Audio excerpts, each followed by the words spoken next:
Good morning from the heart, April 24th, the lost sheep, Matthew 18, verse 12.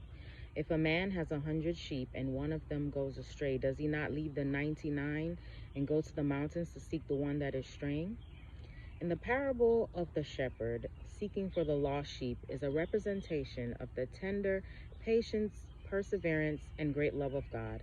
As we contemplate the unselfish love of God, our hearts well up with gratitude, praise, and thanksgiving.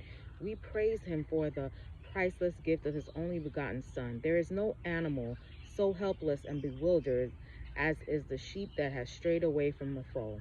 If the wanderer is not sought for by the compassionate shepherd, it will never find its way back to the fold. The shepherd must take it in his arms himself and bear it to the fold.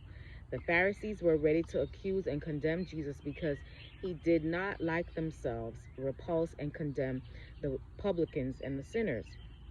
They thought that the law would justify them, and they would not consider the compassion and mercy that Jesus presented in his lessons as necessary to be brought into their practical life.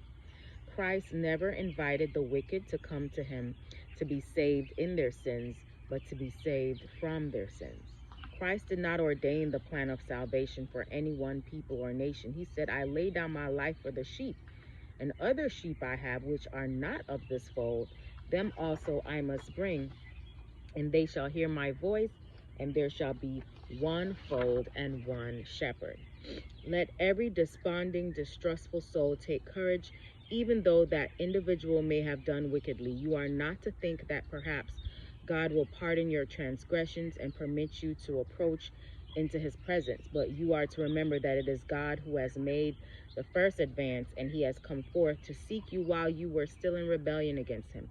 If the ardor and enthusiasm encouraged as necessary to the success of attaining worldly things is not commendable in seeking the salvation of the lost, which has a twofold object to bless and to make us a blessing, what is? Through conversion, we are personally placed in vital connection with Jesus Christ, who is made unto us wisdom, righteousness, sanctification, and redemption. Hope you have a great day today. Live from the heart.